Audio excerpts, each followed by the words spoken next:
तो बच्चों आज बात करते हैं हम नेक्स्ट हमारे मिनरल की, जो कि है मैग्नीज, जिसको हम Mn से डिनोट करते हैं। ठीक है, तो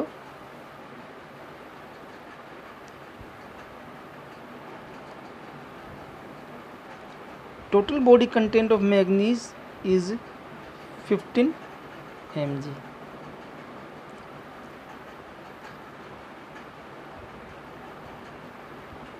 present in liver and kidney, जो कि कहाँ पे पाया जाता है, लीवर और किडनी के अंदर ये प्रेजेंट होता है।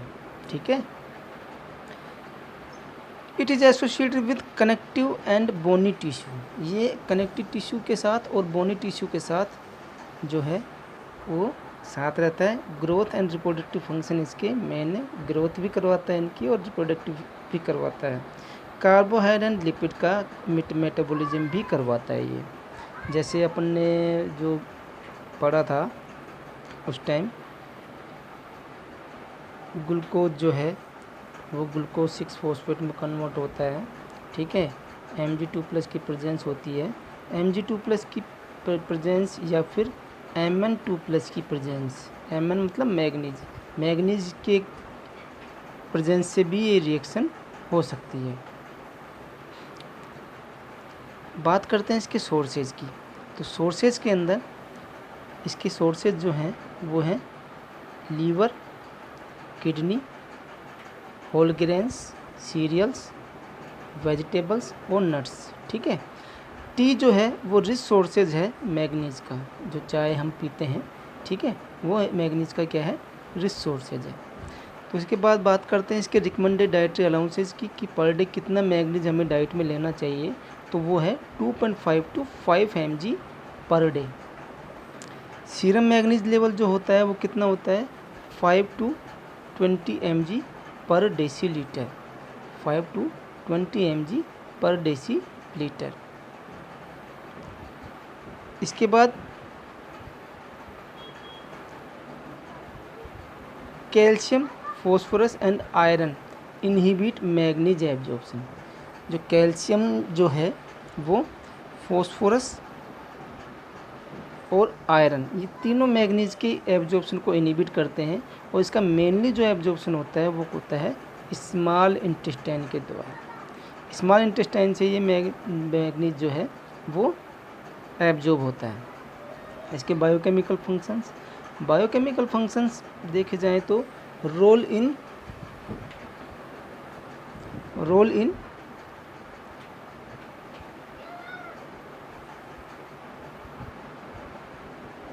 Enzyme action, role in enzyme action, role the enzyme action में बहुत ज़्यादा रोल करता है। कोई भी एंजाइम है, जैसे सर्टेन एंजाइम्स है जो Mn2+ की प्रेजेंस में ही एक्टिवेट होते हैं, अदरवाइज वो एक्टिवेट नहीं होते हैं। तो उसके अंदर है arginase, isocitrate dehydrogenase, cholinesterase, lipoprotein lipase, enolase, pyruvate carboxylase. ये ऐसे एंजाइम हैं जो कि एक्टिवेट होते हैं कब, Mn2+ की प्रेजेंस में। ठीक है, एक और है एसओडी माइटोकॉन्ड्रिया, ये भी एंजाइम जो है वो Mn2+ की प्रेजेंस में ही एक्टिवेट होता है। Manganese essential for formation of bone, bone के फॉर्मेशन के लिए मैग्नीज बहुत ज़्यादा एसेंशियल है। प्रॉपर रिप्रोडक्शन के लिए, फंक्शनिंग ऑफ नर्वस सिस्टम के लिए, हीमोग्लोबिन के सिंथेसिस के लिए, इनहिबिशन ऑफ लिपिड परऑक्सीडेशन के लिए। लिपिड का जो भी परऑक्सीडेशन होगा उसको इनहिबिट करता है ये, पराक्सीकरण नहीं होने देता उसका। Cholesterol and fatty acid biosynthesis, जैव संश्लेषण करता है कोलेस्ट्रॉल का और फैटी एसिड्स का। फंक्शंस विद विटामिन के साथ फंक्शन करता है। फॉर्मेशन ऑफ प्रोथ्रोम्बिन, प्रोथ्रोम्बिन का फॉर्मेशन करता है ये, क्योंकि प्रोथ्रोम्बिन का फॉर्मेशन होगा तो ही क्लोटिंग की मैकेनिज्म होगी, वो अदरवाइज नहीं होगी। तो विटामिन के साथ मिलकर के ये प्रोटीन का भी क्या करता है, प्रोथ्रोम्बिन का भी क्या करता है, ये फॉर्मेशन करता है। इसके बाद बात करते हैं इसके डेफिशिएंसी एंड टॉक्सिसिटी। तो डेफिशिएंसी जो है इसकी, डेफिशिएंसी जो है मैग्नीज की, वो ह्यूमन के अंदर ज़्यादातर सीन नहीं होती है। ठीक है, एडिक्वेट सप्लाई जो है नॉर्मल डाइट में ऑटोमेटिकली मिल जाती है, क्योंकि लगभग चाय जो है, टी वगैरह सब लोग पीते हैं। इस वजह से इसकी जो है मैग्नीज की डेफिशिएंसी ह्यूमंस में बहुत रेयरली ही पाई जाएगी, अदरवाइज़ नहीं पाई जाएगी। तो बात करते हैं कि मैग्नीज की जो डेफिशिएंसी एनिमल्स में होती है वो क्या क्या कोज करती है। तो एक तो उनकी ग्रोथ रिटार्डेड हो जाएगी, मतलब ग्रोथ जो है वो रुक जाएगी, ठीक है। बोन की डिफॉर्मिटी हो जाएगी, स्टेरिलिटी आएगी, उनके अंदर बांझपन आएगा, स्टेरिलिटी मतलब बांझपन आएगा। फैटी लीवर, लीवर उनका फैटी हो जाएगा। इंक्रीज ALP जो है, ALP का जो लेवल है वो इंक्रीज हो जाएगा। और diminished activity of beta cells of pancreas, जो बीटा सेल्स जो पैनक्रियाज हैं, ठीक है, जिससे इंसुलिन सिक्रेट होता है, बीटा सेल्स से इंसुलिन सिक्रेट होता है, पैनक्रियाज की बीटा सेल्स से इंसुलिन सिक्रेट होता है, उसकी एक्टिविटी जो बीटा सेल्स की जो एक्टिविटी है उसको क्या कर देगा, ये डिमिनिश कर देगा उसको, ठीक है। Toxicity, toxicity cause by industrial exposure to manganese, ठीक है। टॉक्सिसिटी उन्हीं पर्सन्स के अंदर शो होगी जिनके अंदर जो है इंडस्ट्रियल एक्सपोजर में, जैसे मैग्नीज वगैरह की इंडस्ट्रीज़ जो हैं उनके अंदर वो एक्सपोज होगा, तो उसके बाद उसके अंदर टॉक्सिसिटी नज़र आएगी। सिम्टम्स क्या हैं टॉक्सिसिटी होने के, वो सिम्टम्स हैं उसके अंदर साइकेट्रिक, जैसे कन्फ्यूजन वगैरह आना, साइकेट्रिक में कन्फ्यूजन वगैरह आना, ये कई तरह के सिम्टम्स उसके मतलब सिम्टम नज़र आएंगे उसके अंदर, ठीक है। अब बात करते हैं नेक्स्ट मिनरल की, फ्लोरीन की। Fluorine it mainly found in bones and tissue, bones and tissue के अंदर ये ज़्यादातर फाउंड होता है, ठीक है।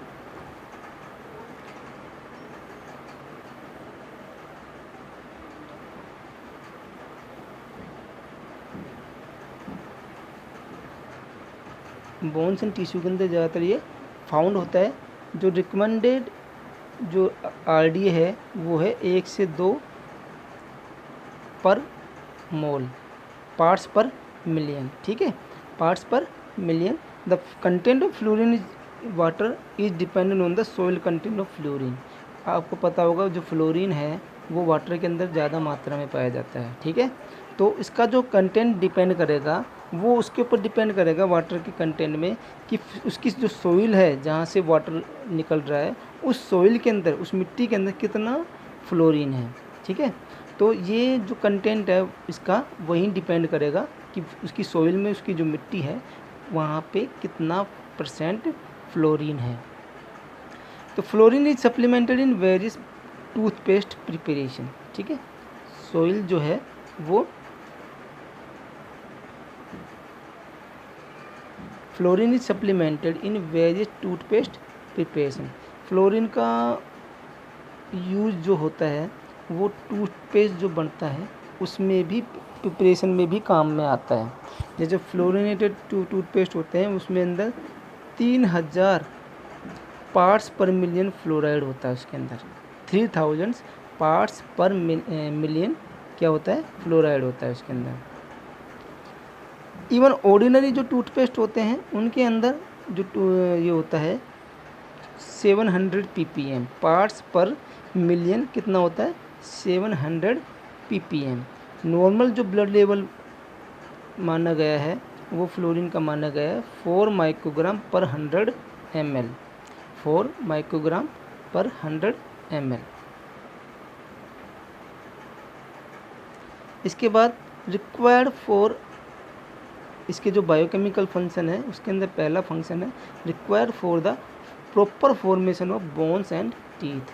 बोन्स एंड टीथ का ये क्या करवाता है, प्रॉपर फॉर्मेशन करवाता है, ठीक है।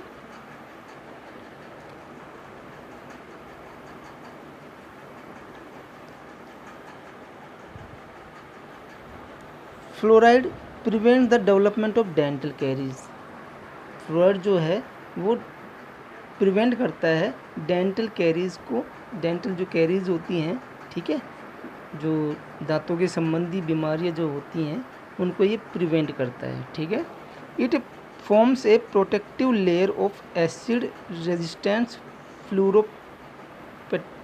फ्लोरोएपेटाइट with hydroxy apatite of enamel जो दांतों की एक लेयर होती है, जो डेली हमारी एक लेयर बनती जाती है दांतों के ऊपर, एक प्रोटेक्शन लेयर होती है, इनेमल लेयर उसको बोलते हैं, इनेमल। इस लेयर को ये फ्लोरीन जो है ये बनाता है। तो ये क्या करता है, ये प्रोटेक्टिव लेयर का of acid resistance fluoro appetite with hydroxy appetite of enamel, ये लेयर ये फ्लोरीन बनाता है। विच increases hardness of bones, bones के हार्डनेस को बढ़ाता है, टीथ के हार्डनेस को बढ़ाता है। Provides protection against dental caries, जो दांतों के संबंधी जो समस्याएं आती हैं, ठीक है, डेंटल कैरीज जो होती हैं, दांतों में किसी भी तरह की कैविटी का फॉर्मेशन हो जाना, ठीक है, उसको ये रोकता है। और अटैक बाई एसिड, हम किसी भी तरह का एसिड वगैरह अगर लेते हैं, उस एसिड को ये अटैक जो होता है उसको होने से रोकता है ये। तो किसी भी तरह की जो एसिडिटी होती है ओरल कैविटी में अगर, तो उसको ये एसिड जो का लेवल बढ़ता है, या कोई भी हम एसिड वगैरह जैसे खाते हैं, जैसे टार्ट्रिक एसिड है, एस्कोर्बिक एसिड है, ठीक है, सिट्रिक एसिड है, ये हम खाते हैं, तो उस एसिड से जो डेंटल कैरीज होने के जो चांसेस होते हैं, उस चांसेस को भी ये रोकता है। तो sodium fluoride inhibit enolase, sodium fluoride जो है इनोलेज को इनिबिट करता है।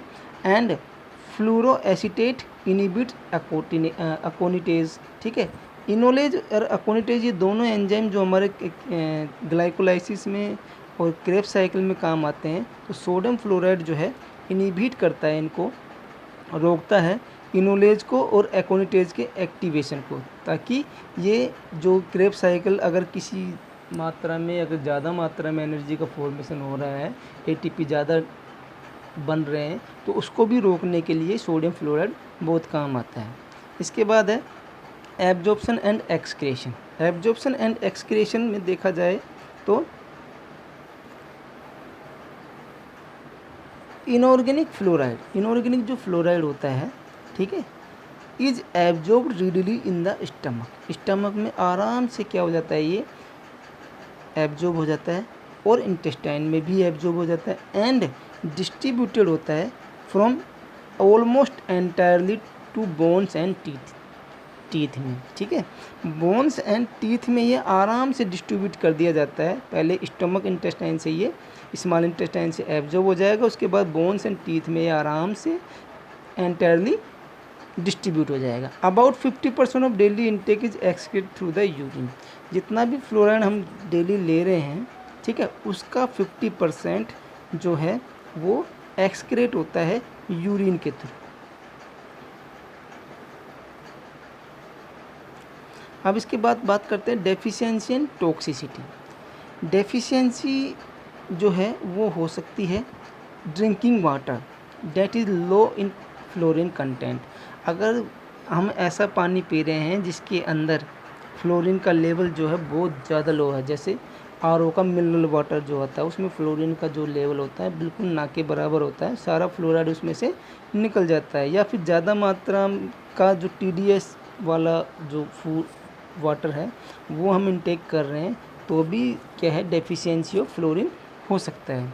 Fluorine deficiency causes dental caries, अगर फ्लोरीन की डेफिशिएंसी हमारे बॉडी में हुई तो क्या जो डेंटल कैरीज होने के चांसेस सबसे ज़्यादा हो जाते हैं। डेंटल कैरीज क्या होता है कि किसी भी तरह की एबनॉर्मल कैविटी बन जाना, डेंटल दांतों के टूट फूट हो जाना, ठीक है, ये फ्लोरीन में ही आता है, डेंटल कैरीज में आता है। फ्लोरीन की डेफिशिएंसी से डेंटल कैरीज होते हैं। टॉक्सिसिटी, टॉक्सिसिटी अगर फ्लोरीन की क्या होगी तो क्या होगी कि ड्रिंकिंग वाटर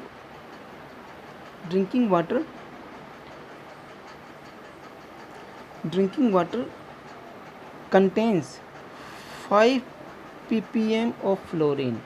अगर 5 ppm फ्लोरीन से ज़्यादा की हो रही है, 5 ppm से ज़्यादा फ्लोरीन हम ले रहे हैं वाटर के अंदर, तो टॉक्सिसिटी हो जाएगी। टॉक्सिसिटी क्या होती है कि ज़्यादा मात्रा में, एबनॉर्मल तरीके से ज़्यादा मात्रा में हम उसका इंटेक करें, ठीक है, और इंटेक करके हम जब उसमें बॉडी में जाएगा वो अंदर, तो वो उसके खिलाफ टॉक्सिन रिलीज होगा, टॉक्सिसिटी हो जाएगी उसकी, मतलब उसका जो लेवल है ब्लड के अंदर वो ज़्यादा हो जाएगा, ठीक है। तो वो टॉक्सिसिटी, अगर कम हो रहा है तो डेफिशिएंसी, ज़्यादा हो रहा है तो टॉक्सिसिटी। फीचर्स क्या क्या होंगे इसके? फीचर्स होंगे इसके रिजल्ट इन डेंटल फ्लोरोसिस, अगर ज़्यादा टॉक्सिसिटी हो रही है तो डेंटल फ्लोरोसिस मतलब ज़्यादा मात्रा में फ्लोरीन वहाँ पे डिपोजिशन होने लग जाएगा, किसके अंदर? दांतों के अंदर। एंड स्केलेटल फ्लोरोसिस, और बोन्स जो बोन्स हैं, बोन टिश्यू जो हैं, ठीक है, बोन्स के जो टिश्यू हैं उनके अंदर भी, बोन्स में, सेल्स में भी वहाँ पे ज़्यादा फ्लोरीन का लेवल बढ़ जाएगा। इसके बाद बात करते हैं डेंटल फ्लोरोसिस। क्या होता है dental fluorosis? It is an important public health problem. सबसे ज़्यादा जो दांतों में पाए जाने वाली जो है, वो सबसे ज़्यादा दांतों में पाए जाने वाली जो पब्लिकली बहुत ज़्यादा पाई जाती है वो है dental fluorosis in several countries, बहुत ज़्यादा कंट्रीज़ में, इंक्लूडिंग इंडिया के अंदर भी, ठीक है। तो फीचर्स इसके क्या क्या हैं? फीचर्स हैं इसके, it is characterize by mottling of enamel. Mottling of enamel, जो इनेमल जो लेयर है वो काफ़ी ज़्यादा क्या हो जाएगी? डिपोजिशन होते चला जाएगा फ्लोरीन, तो जो इनेमल की लेयर है वो काफ़ी थिकन हो जाएगी, ठीक है। और जो टीथ का जो कलर हो जाएगा वो डिस्कलरेशन हो जाएगा, मतलब एक येलो कलर का जो कलर आ जाएगा उसके अंदर, ठीक है। टीथ का कलर जो होगा वो येलो कलर, जैसे पीलापन जो हो जाता है दांतों में, वही क्या क्या है? Dental fluorosis. स्केलेटल फ्लोरोसिस में क्या होगा? It is injection of fluorine. Fluorine का जो इंजेक्शन है, ठीक है, वो हाई मोर देन, अगर ज़्यादा 10 ppm डेली इंटेक हो रहा है, ठीक है, और ज़्यादा मात्रा में फ्लोरीन का लेवल बढ़ रहा है, ठीक है, बॉडी के अंदर, तो कंडीशन जो होगी वो होगी स्केलेटल फ्लोरोसिस, क्योंकि फ्लोरीन का लेवल जो होगा वो भी उसके अंदर बढ़ जाएगा, बोन्स में बढ़ जाएगा, स्केलेटल जो है उसके अंदर फ्लोरीन का लेवल बढ़ जाएगा। फीचर्स क्या क्या होंगे इसके? फीचर्स आएंगे इसके हाइपर कैल्शिफिकेशन, कैल्शियम का जो डिपोजिशन होने लग जाएगा, ठीक है, वो ज़्यादा होने लग जाएगा। डेंसिटी जो होगी बोन की वो बढ़ जाएगी, डेंसिटी बढ़ जाएगी, ठीक है। लिम्स, जो हाथ और पैर हैं, लिम्स जो होते हैं, अपर एक्सट्रीमिटीज़, अपर लिम्स और जो लोअर लिम्स हैं, उनके अंदर बोन्स की जो डेंसिटी है वो बढ़ जाएगी, पेल्विस की डेंसिटी बढ़ जाएगी और स्पाइन की भी डेंसिटी बढ़ जाएगी। बोन डिफॉर्मिटीज़ हो जाएगी, सच एज जैसे bowed leg, bending of spine and osteoporosis, मतलब एक तरह से कर्व जो बेंडिंग आ जाना, स्पाइन बैंड आने लग जाते हैं ना, वो बैंड आ जाएंगे। ओस्टियोपोरोसिस हो जाएगा, ठीक है। बाउड लेग्स हो जाएंगी, लेग्स इस तरह से हो जाएंगी, इस तरह से लेग्स हो जाएंगी, ठीक है। लिगामेंट्स ऑफ स्पाइन, जो लिगामेंट्स है स्पाइन के वो, और collagen of bones also calcified, bones की जो लिगामेंट्स हैं और कोलेजन प्रोटीन जो हैं वहाँ पे कैल्सिफाइड हो जाएगा, कैल्शियम का डिपोजिशन होने लग जाएगा। इन एडवांस स्टेज में क्या होगा कि ये individual can not perform their routine work, वो जो भी पर्सन है वो जो उसके डेली जो रूटीन वर्क है उसके करने में वो असमर्थता हो जाएगी उसके अंदर। Work due to stiff joints क्या हो जाएंगे, एक तरह से क्या बोलते हैं उसे, टाइट हो जाएंगे जॉइंट्स, जो फ्लेक्सिबिलिटी जो जॉइंट्स के अंदर होती है एक्सटेंशन और फ्लेक्शन करने में, वो प्रॉपर तरीके से नहीं हो पाएगी, तो उसको कहलाते हैं स्टिफ जॉइंट्स, तो वो स्टिफ जॉइंट्स की कंडीशन उसके अंदर आ जाएगी। Advance fluorosis is refer to as genu valgum, ठीक है। ज़्यादा अगर फ्लोरोसिस का लेवल ज़्यादा हो रहा है, फ्लोरोसिस ज़्यादा बढ़ रहा है, तो उस कंडीशन को क्या बोलेंगे? जेनुवेलगम, जेनुवेलगम।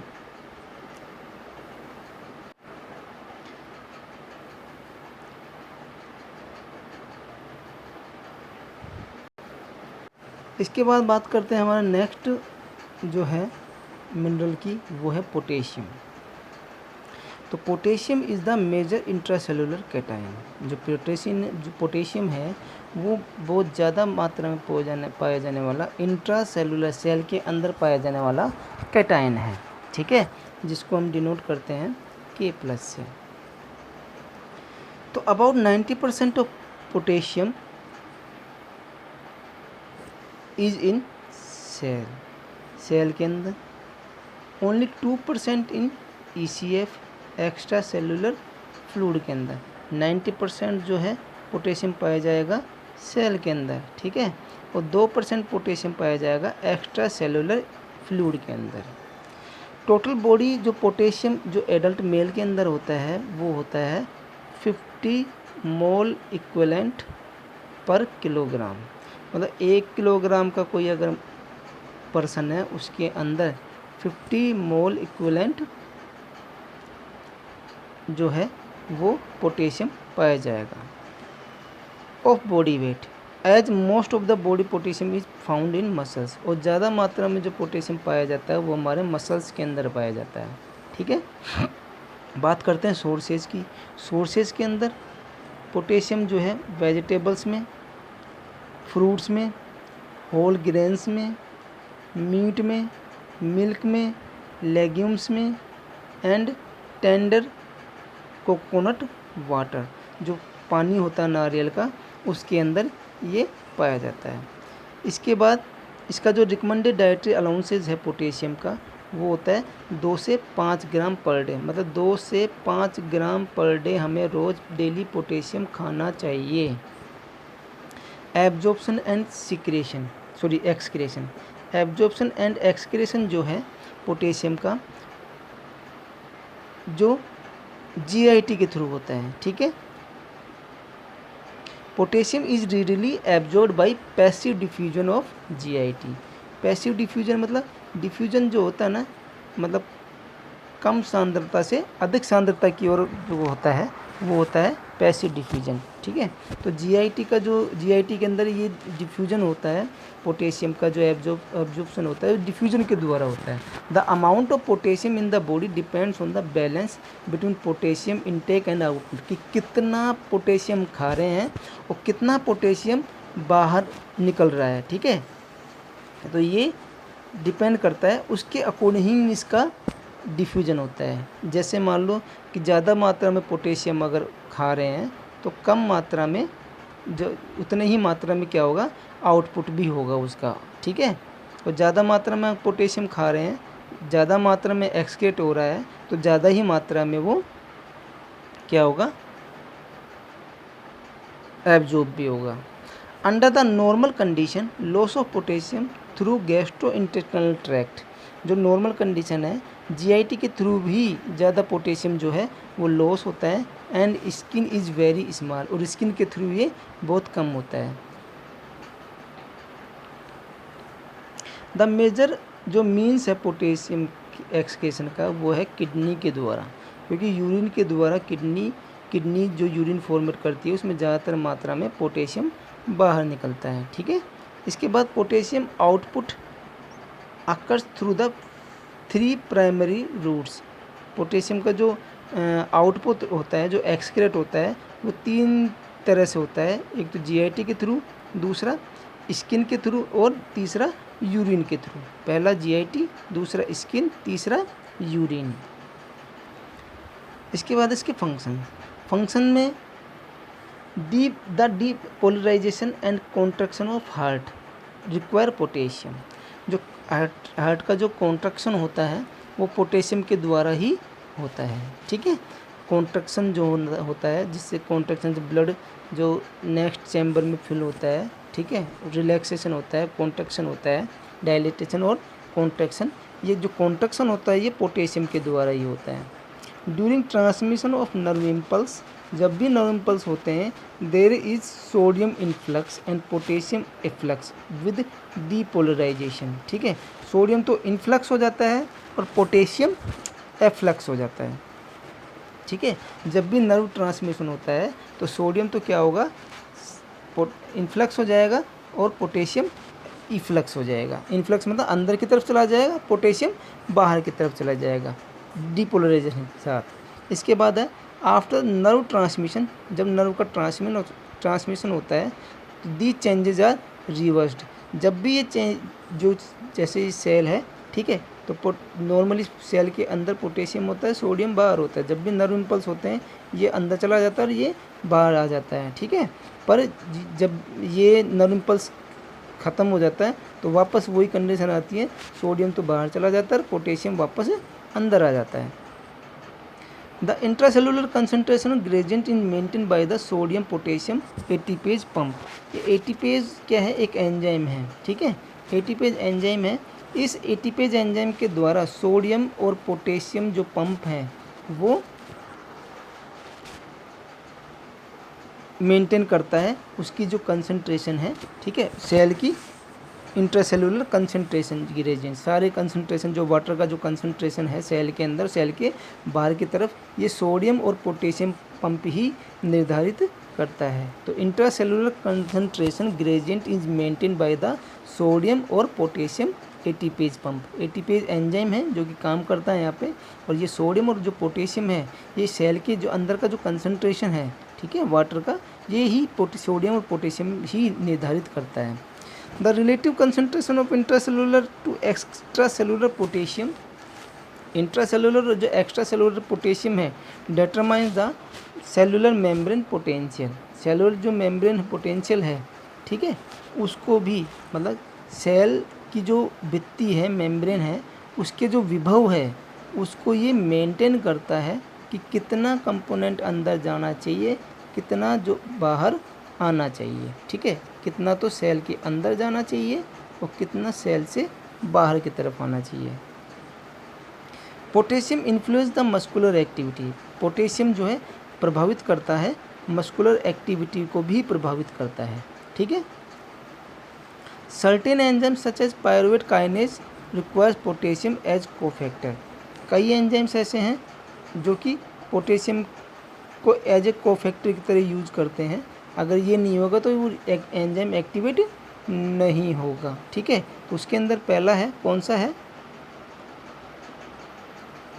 Pyruvate kinase. ये एग्जाम्पल है, पायरुवेट काइनेज जो एंजाइम है ये पोटेशियम के द्वारा ही एक्टिवेट किया जाता है, ठीक है। इसके बाद है involve in neuromuscular irritability. Neuromuscular जो इरिटेबिलिटी होती है एंड नर्व कंडक्शन प्रोसेस जो होती है, नर्व का जो एक स्थान से दूसरे स्थान से जो ट्रांसमिशन होता है संदेश का, मैसेज कन्वे जो करते हैं, ठीक है, ये भी पोटेशियम के द्वारा ही होता है। Potassium is required for the proper biosynthesis of proteins, ठीक है। प्रोटीन्स का बायोसिंथेसिस जो जैव संश्लेषण करवाता है राइबोसोम के द्वारा, तो ये पोटेशियम ही करवाता है, ठीक है। नॉर्मल जो पोटेशियम जो लेवल होता है वो होता है 3.5 to 5 मोल इक्विवेलेंट पर लीटर। डिसऑर्डर क्या क्या होंगे कि डिसऑर्डर जो भी हाइपोकैलेमिया है, मतलब ब्लड के अंदर पोटेशियम का लेवल, पोटेशियम को के से डिनोट किया जाता है, के का मतलब होता है कैलियम, इसको जो केमिकल लैंग्वेज में कैलियम बोलते हैं, ठीक है। तो ये कैलियम जो है इस जो ब्लड के अंदर इसका लेवल अगर कम हो जाएगा तो कहलाएगा हाइपोकैलेमिया। तो hypokalemia is a clinical condition, ठीक है, एक ऐसी क्लिनिकल कंडीशन है जिसके अंदर प्लाज्मा कंसंट्रेशन जो है वो लो हो जाता है। अब लो कितना होगा, 3.5 से मोल इक्विवेलेंट पर लीटर से कम हो जाता है तो उसे हाइपोकैलेमिया हो जाएगा। क्या क्या कारण हो सकते हैं कुशिंग सिंड्रोम हो सकता है, ठीक है, हाइपर एल्डोस्टेरोनिज्म हो सकता है, हाइपर रेनिज्म हो सकता है, रीनल आर्टरी स्टेनोसिस हो सकता है, हाइपोमैग्नीसीमिया हो सकता है, रीनल ट्यूबुलर एसिडोसिस हो सकता है, एड्रिनोजेनेटल सिंड्रोम हो सकता है, ठीक है। तो ये क्या करते हैं, एक्सक्रेशन जो है किडनी का एक्सक्रेशन बढ़ा देंगे। इन डिजीज़ के अंदर किडनी से पोटेशियम का जो एक्सक्रेशन होता है वो बढ़ जाएगा, एक्सक्रेशन क्या हो जाएगा, बढ़ जाएगा। तो मतलब पोटेशियम जो है वो लॉस ज़्यादा होने लग जाएगा, ठीक है। अब ऐसे जो हैं जो क्या करते हैं, शिफ्ट कर देते हैं पोटेशियम को दूसरी जगह पे या डिस्ट्रीब्यूशन कर देंगे। ठीक है, जैसे कंडीशन कौन कौन सी हो सकती है, वो एल्कोलोसिस, ठीक है, इंसुलिन थेरेपी, कोई पेशेंट अगर इंसुलिन वगैरह ले रहा है तो, ठीक है, थायरोटॉक्सिक पीरियोडिकल एनालिसिस, जिसमें सोडियम पोटेशियम पंप जो है वो एबनॉर्मल हो जाएगा, वाटर का कंटेंट डिसाइड नहीं हो पाएगा कि कितना वाटर सेल के अंदर होना चाहिए, कितना परसेंटेज वाटर सेल से बाहर होना चाहिए। ठीक है, हाइपोकैलेमिक पीरियोडिक पैरालिसिस हो जाएगा, जिसके अंदर एबनॉर्मल कैल्शियम चैनल, कैल्शियम का जो चैनल है, ठीक है, जिसके अंदर कि कैल्शियम कितना सेल के अंदर, कितना सेल से बाहर होना चाहिए, कितना बोन से अंदर टिश्यू में होना चाहिए, वो भी डिस्टर्ब हो जाएगा। तीसरा है गैस्ट्रोइंटेस्टाइनल लॉस, कि क्या क्या कंडीशन हो सकती है जीआईटी के थ्रू कि पोटेशियम का लॉस होने लग जाए। वो है डायरिया, ज़्यादा अगर लूज मोशन हो रहे हैं तो भी उसको पोटेशियम की कमी हो जाएगी। ज़्यादा वोमिटिंग कर रहा है, ठीक है, deficient intake of potassium diet, potassium diet में वो कम ले रहा है, ठीक है, माल एब्जॉर्प्शन हो रहा है, पाइलोरिक ऑब्स्ट्रक्शन हो रहा है।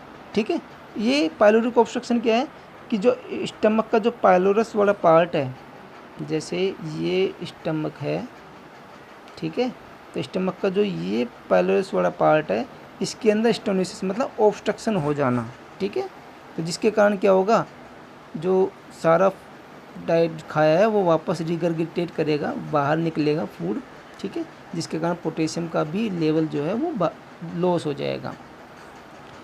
आईवी इन्फ्यूजन इन एक्सेस, ज़्यादा आईवी जो सलाइन है, एनएस है, अगर नॉर्मल सलाइन किसी पेशेंट को ज़्यादा दी जा रही है तो पोटेशियम का जो है वो क्या होने लग जाएगा, लॉस होने लग जाएगा। ठीक है, ड्रग्स, कुछ ड्रग्स ऐसी जो पोटेशियम को लॉस करती हैं, जैसे इंसुलिन है, साल्बुटामाइड है, ऑस्मोटिक डाययूरेटिक्स हैं, कॉर्टिकोस्टेरॉइड्स हैं, ये ड्रग्स हैं ऐसी जो क्या कॉज करती हैं, पोटेशियम के लेवल को कम करती हैं।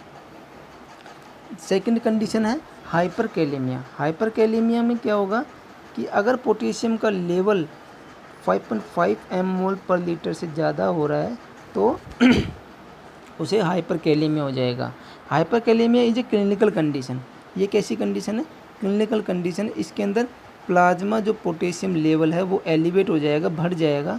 अब इसके क्या क्या कारण हो सकते हैं, तो पहला कारण है इसका decrease renal excretion of potassium. Potassium का जो एक्सक्रीट होना है किडनी से वो कम होने लग जाएगा। तो पोटेशियम का जो लॉस है किडनी से यूरिन के थ्रू कम होगा, क्योंकि जो अपन ने देखा था कि यूरिन से ज़्यादा मात्रा में क्या होता है, ये एक्सक्रीट होता है, ठीक है, किडनी के द्वारा। तो ये अगर लॉस जो एक्सक्रेशन डिक्रीज हो जाएगा तो उससे पोटेशियम का जो एक्सक्रेशन है वो भी डिक्रीज हो जाएगा और सीरम पोटेशियम लेवल बढ़ जाएगा और हाइपरकैलेमिया की कंडीशन आ सकती है। अब वो कंडीशन कौन कौन सी हो सकती हैं जिसके अंदर इसका जो रीनल एक्सक्रेशन है पोटेशियम का वो कम हो जाएगा। तो पहला है ऑब्स्ट्रक्शन ऑफ यूरिनरी ट्रैक्ट में ऑब्स्ट्रक्शन आ जाए, किडनी फेल हो जाए, डेफिशिएंट एल्डोस्टेरोन, एडिशन डिजीज़ जो है जिसके अंदर एल्डोस्टेरोन जो हार्मोन है उसका लेवल जो है वो कम हो जाए, या severe volume depletion, heart failure हो जाए। ठीक है, दूसरा है सूडो हाइपरकैलेमिया। सूडो हाइपरकैलेमिया में क्या होगा कि फैक्टिशियस जो पोटेशियम जो leeches out when the blood is kept for a long time before separation. जो पोटेशियम जो है वो बाहर निकलने लग जाए ब्लड से, ठीक है, ब्लड से किडनी के थ्रू ही निकलेगा। ठीक है, तो पोटेशियम जो लीचेज है वो बाहर करे when blood is kept for a long time before separation.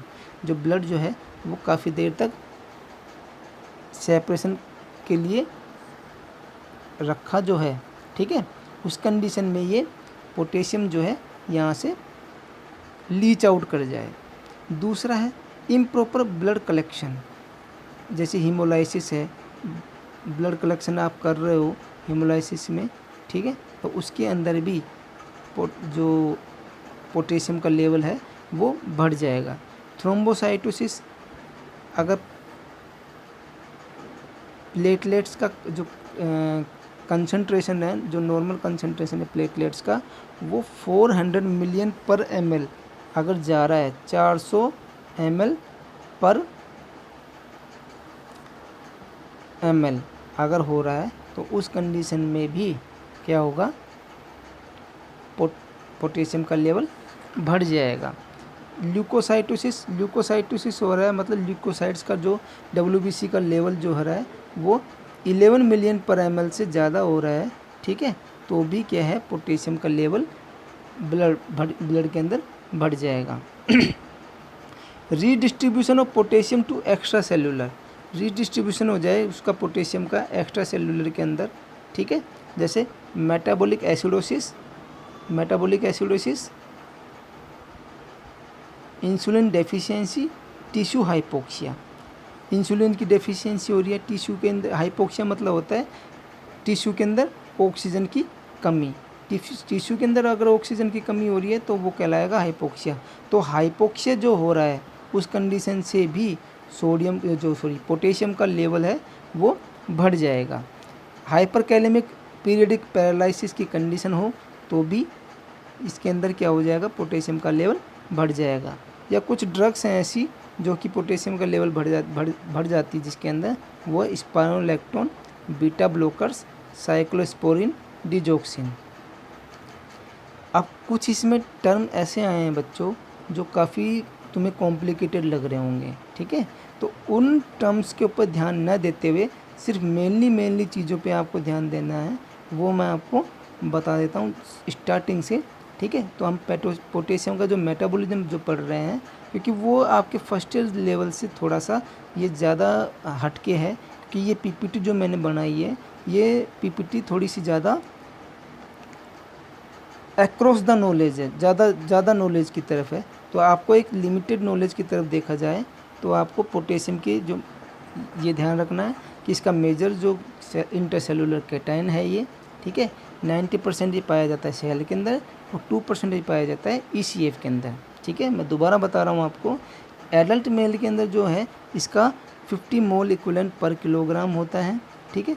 Total जो बॉडी वेट होती है पोटेशियम का, ये सारा जो बॉडी वेट है, ठीक है, जो पोटेशियम ज़्यादा पाया जाता है वो मसल्स के अंदर ज़्यादा पाया जाता है। अब बात करते हैं इसके सोर्सेज। तो सोर्सेज आपको सारे ध्यान रखने हैं, वेजिटेबल्स हैं, फ्रूट्स हैं, होल ग्रेन्स हैं, मीट है, मिल्क है, लेग्यूम्स हैं और कोकोनट वाटर है। ध्यान से सुनिएगा, मैं दोबारा इसको रिपीट कर रहा हूँ, ठीक है। RD है इसका 2 से 5 ग्राम, ठीक है। इसके बाद इसका जो एब्जॉर्प्शन है वो आपको ध्यान रखना है कि एब्जॉर्प्शन जो है इसका वो पैसिव डिफ्यूजन फॉर्म में होता है GIT के थ्रू, बस। इसके बाद इसके एक्सक्रेशन के लिए आपको ध्यान रखना है कि सबसे ज़्यादा जो एक्सक्रेट होता है वो किडनी के द्वारा होता है, और पोटेशियम का जो आउटपुट होता है वो 3 तरह से होता है। एक तो GIT के थ्रू होता है, एक स्किन के थ्रू होता है, एक यूरिन के थ्रू। यूरिन में ज़्यादा पोटेशियम लॉस किया जाता है, ठीक है, इस बात का खास ध्यान रखना, ठीक है। और यही चीज़ें आपको नोट्स में भी उतारनी है, ठीक है, जो मैं बता रहा हूँ। इसके बाद आपको डीपोलराइजेशन जो फंक्शंस हैं, ये इसके अंदर depolarization and contraction of muscles का कॉन्ट्रैक्शन करवाता है। दूसरा फंक्शन है, ये तो नंबर 1 हो गया। नंबर 2 क्या हो गया, during transmission of nerve impulse there is sodium influx and potassium efflux with depolarization, ठीक है। तीसरा फंक्शन है ये इंट्रासेलुलर कंसंट्रेशन ग्रेडियंट की तरह काम करता है, मेंटेन करता है सोडियम पोटेशियम एटीपेज पंप को, क्योंकि पोटेशियम इसका मेनली इंपॉर्टेंट पार्ट है, सोडियम इसका इंपॉर्टेंट पार्ट है और एटीपेज इसका ये तीनों ही क्या करते हैं, वाटर का जो बैलेंस है ये बना के रखते हैं, ठीक है। इसके बाद है पोटेशियम जो है 4 नंबर, मस्कुलर इन्फ्लुएंस, जो मस्कुलर जो एक्टिविटी है ये पोटेशियम इन्फ्लुएंस करता है, ठीक है। इसके बाद है पोटेशियम जो है 5वां नंबर का, पोटेशियम जो pyruvate kinase require potassium as cofactor, potassium को एज ए कोफैक्टर जो है यूज़ करता है पायरुवेट काइनेज। इसके बाद 6 है, ये न्यूरोमस्कुलर इरिटेबिलिटी भी में इन्वॉल्व रहता है और नर्व कंडक्शन प्रोसेस में हेल्प करता है। नंबर 7 है पोटेशियम, जो रिक्वायर करता है proper biosynthesis of protein by ribosomes, ठीक है।